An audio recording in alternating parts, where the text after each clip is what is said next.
আল্লাহ ছাড়া কেউ নাই আপনজন, বিশ্বাস করেন। আল্লাহ ছাড়া সত্যিকার অর্থে আপন বলতে কেউ নাই পৃথিবীতে। আমাদের একজন ছিলেন মুহাম্মদ সাল্লাল্লাহু আলাইহি ওয়াসাল্লাম, তিনি ইন্তেকাল করেছেন। আপনি দেখেন ধর্মে ফিতনা, আপনার পরিবারে ফিতনা। আমি আগেই বলেছি পরিবারের ফিতনার সম্পর্কে। পরিবারের ম্যাক্সিমাম লোক বস্তুবাদী দেখবেন, দুনিয়ামুখী, দুনিয়া নিয়ে ব্যস্ত। ম্যাক্সিমাম পরিবারে দেখবেন তাওহীদ নাই, সুন্নাহ নাই, তালিম নাই, একসাথে বসে খাওয়ার সংস্কৃতি নাই। ম্যাক্সিমাম পরিবারে দেখবেন অপসংস্কৃতি, ব্লু ফিল্ম দেখছে, সিনেমা দেখছে, গান বাজনা শুনছে, বাপ বেটা ছেলে মেয়ে সব একসাথে। মাশাআল্লাহ, দেখবেন পরিবারগুলোতে নামাজি লোকের সংখ্যা কম। পরিবারে সুদ ঢুকে গেছে, হারাম রিজিক ঢুকে গেছে। এবং আমরা বলছি সন্তান সন্ততি পরিবার বর্গের জন্যই তো করছি। শুনে রাখেন, আপনার ইন্তেকালের পরে 40 দিন সময় লাগবে না এদের আপনাকে ভুলে যেতে, যাদের জন্য আপনি এই কাজগুলো করছেন। আল্লাহ ছাড়া কেউ নাই আপনজন, বিশ্বাস করেন। আল্লাহ ছাড়া সত্যিকার অর্থে আপন বলতে কেউ নাই পৃথিবীতে। আমাদের একজন ছিলেন মুহাম্মদ সাল্লাল্লাহু আলাইহি ওয়াসাল্লাম, তিনি ইন্তেকাল করেছেন। মুহাম্মদ সাল্লাল্লাহু আলাইহি ওয়াসাল্লাম এমন মানুষ ছিলেন যে তিনি একটা বাগানে ঢুকেছেন, একটা উট দৌড়ে তার কাছে চলে এসেছে, এসে গায়ের সাথে বুকের সাথে গাটা লাগিয়ে রেখেছে। নবী সাল্লাল্লাহু আলাইহি ওয়াসাল্লাম আদর করছেন, হাদিস স্পষ্ট সহিহ। নবীজি আদর করছেন এবং বলছেন, জানো উটটা আমাকে কি অভিযোগ করলো? উটটা আমাকে তার মালিকের বিরুদ্ধে অভিযোগ করলো, তার মালিক তাকে কষ্ট দেয়। এই উটটা পর্যন্ত, একটা অবলা প্রাণী পর্যন্ত আমাদের নবীকে আপন মনে করছেন, ছুটে চলে আসছেন, আমার কষ্ট হচ্ছে, আমাকে ধরেন। চিন্তা করতে পারেন? সুবহানাল্লাহ। নবী সাল্লাল্লাহু আলাইহি ওয়াসাল্লাম যখন মসজিদ নববী নির্মাণ করেছেন, ওখানে একটা খুঁটি ছিল, এটা অনেকেই জানেন, খুঁটি ছিল। যখন মিম্বর এসেছে, তখন তিনি মিম্বরে দাঁড়িয়ে বয়ান করা, খুতবা দেওয়া শুরু করেছেন। তখন ওই যে খুঁটি, ওই খুঁটিটা থেকে কান্নার ডকডক আওয়াজ শোনা যেত। ওই জড়বস্তু পর্যন্ত মুহাম্মদ সাল্লাল্লাহু আলাইহি ওয়াসাল্লামকে আপন মনে করতেন। মুসলিমদের যে কোনো সমস্যা তারা মুহাম্মদ সাল্লাল্লাহু আলাইহি ওয়াসাল্লামের কাছে যেতেন, বলতেন, তার সাধ্য মতো সেটা সলভ করে দিতেন। একবার নামাজে দাঁড়িয়েছেন মুহাম্মদ সাল্লাল্লাহু আলাইহি ওয়াসাল্লাম, একামত হয়েছে, একামত হওয়ার পরেও তিনি বাসায় চলে গেছেন। সাহাবীরা জিজ্ঞাসা করলেন, ব্যাপারটা কি? নবীজি বললেন, আমার কাছে কয়েকটা দিনার ছিল, ওগুলো দান সাদাকা করে দিয়ে তারপর এসেছে। কি বুঝছেন? কিছু মানুষ এসেছে, জীর্ণ শীর্ণ, খাবার নাই, কাপড় নাই, নবীজিকে বলছেন, নবীজি সাল্লাল্লাহু আলাইহি ওয়াসাল্লাম আমরা এই সমস্যায় আছি। নবীজি দেখে এত মায়া লাগলো, চোখ দিয়ে দরদর করে পানি পড়তে লাগলো। তিনি সাহাবীদেরকে বললেন, হে সাহাবীরা, তোমাদের মাঝে কি দানশীলরা নেই? নিয়ে আসো, তোমাদের কাছে যা আছে নিয়ে আসো। সবাই কিছু কিছু করে আনা শুরু করলো। আস্তে আস্তে আস্তে আস্তে স্তূপ হয়ে গেল সম্পদের। এটা দেখে নবী সাল্লাল্লাহু আলাইহি ওয়াসাল্লাম হেসে ফেললেন। এটাই তো সেই হাদিস যে কেউ ভালো বেদা চালু করলে এটার হাসানা পাবে, এটাই সেই হাদিসটা। তো নবী সাল্লাল্লাহু আলাইহি ওয়াসাল্লামকে সাহাবীরা আপন মনে করেছেন। এখন কাকে আপন মনে করবেন আপনি? আমাকে? আমার মধ্যে তো নবীর সুন্নতের 5%ও নাই। আপনাকে দেখে মনে হচ্ছে আমাকে যে আমি অনেক বড় স্কলার, মুফাসসির করেন অমুক তমুক। আমি নিজেই তো বুঝতে পারছি যে আমার ভিতরে নবী সাল্লাল্লাহু আলাইহি ওয়াসাল্লামের সুন্নাতের 10%ও নাই। কে আপনাকে নসিহত করবে? কে আপনাকে তাসকিয়া করবে? যারা এমন আল্লাহওয়ালা মানুষ, যারা এমন তাকওয়াওয়ালা মানুষ, নূরওয়ালা মানুষ, এই মানুষগুলোর কাছে গিয়ে পড়ে থাকেন, এই মানুষগুলোর কাছে গিয়ে সহবতে গিয়ে পড়ে থাকেন, খুঁজে নেন এই মানুষগুলোকে, কোথায় আছে খুঁজে নেন। আমি জানি না কোথায় আছে, আমি নিজেও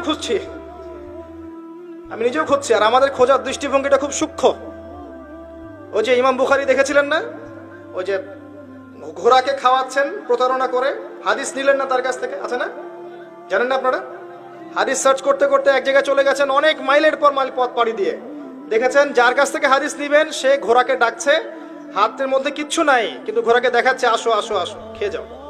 এই যে প্রতারণা করেছে ঘোড়ার সাথে, আর হাদিস নিলেন না। তা আমরা এরকম চোখ দিয়ে খুঁজছি আর কি, আল্লাহ যেন মিলিয়ে দেয়। কারণ এ ধরনের আল্লাহর নূরওয়ালা মানুষদের সংস্পর্শে না গেলে আপনার আমার মধ্যে তাসকিয়া আসবে না। তাসকিয়া, আত্মশুদ্ধি শুধুমাত্র পড়াশোনা করে, নিজে নিজে আমল করে হয় না।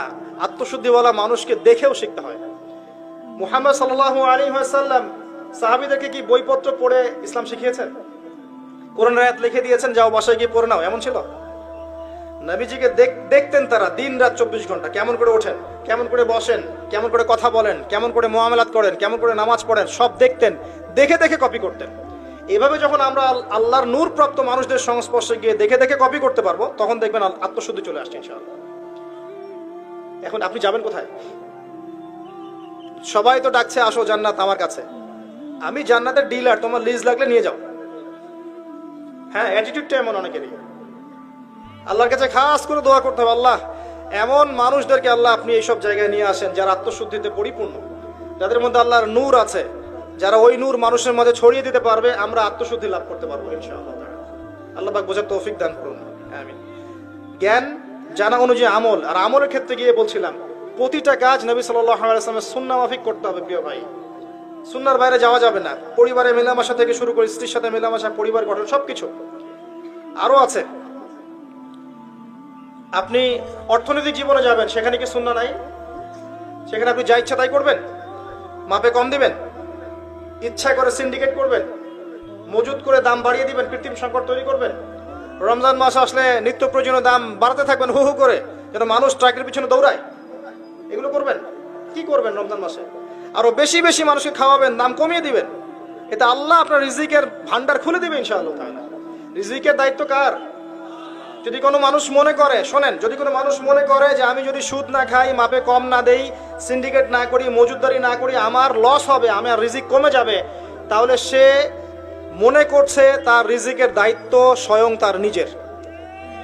সে মনে করছে না যে রিজিকের দায়িত্ব আল্লাহর।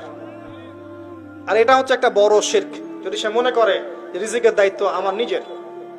সুদ ছাড়লে আমার রিজিক কমে যাবে, আমি খেতে পারবো না, ঘুষ না নিলে আমি চলতে পারবো না, মাপে কম না দিলে আমি চলতে পারবো না, তার মানে সে দাবি করছে ইনডাইরেক্টলি রিজিকের মালিক সে নিজেই। এটা শিরক। অর্থনৈতিক জীবনে গিয়ে কি আমি সুদ খাবো? নামাজ পড়ছি ব্যক্তিগত জীবনে, ইকোনমিক লাইফে গিয়ে সুদ খাবেন? এটা কি নবীর সুন্নাহ মাফিক চলা হলো? সামাজিক লাইফে কি আমরা নবীর সুন্নাহ মাফিক চলবো না? প্রতিবেশীর হক দিব না, আত্মীয়তার হক দিব না, আত্মীয়তার সম্পর্ক বজায় রাখবো না, সবার সাথে হৃদ্যতা বজায় রাখবো না? এই কাজগুলো করতে হবে, না হলে সামাজিক বন্ধন ভেঙে যাবে। আল্লাহ যদি আরো বড় কোনো দায়িত্ব দেন, সেখানে গিয়েও কি আমি আল্লাহর বিরুদ্ধাচরণ করবো? নবীর সুন্নাহগুলো অ্যাপ্লাই করবো না? যতটুকু আমার সাধ্যে আছে আমি করবো না? যেটা সাধ্যের বাইরে সেটাতে যাবো না। সাধ্যের বাইরে যেটা, ওটাকে আল্লাহ পাক চাপিয়ে দিয়েছেন। মনে করেন কোনো মানুষের জাকাত দেওয়ার সামর্থ্য হয় নাই, তার উপর কি ফোর্স করে জাকাত দিতে হবে, নাকি ওকে লোন করে জাকাত দিতে হবে? জাকাত ফরজ হয়নি, আপনি দিবেন না, সিম্পল। আপনি এমন একটা জায়গায় আছেন যেখানে 100% ইসলাম এস্টাবলিশ করা সম্ভব না, আপনি করবেন না, যখন সামর্থ্য হবে তখন করবেন, সিম্পল। যদি না হয় আল্লাহ আপনাকে এই জন্য ধরবেন না ইনশাআল্লাহ। আল্লাহ পাক লা ইউকাল্লিফুল্লাহু নাফসান ইল্লা ওয়াসআহা, আল্লাহ পাক সাধ্যের অতিরিক্ত কাউকে কোনো দায়িত্ব দেন না।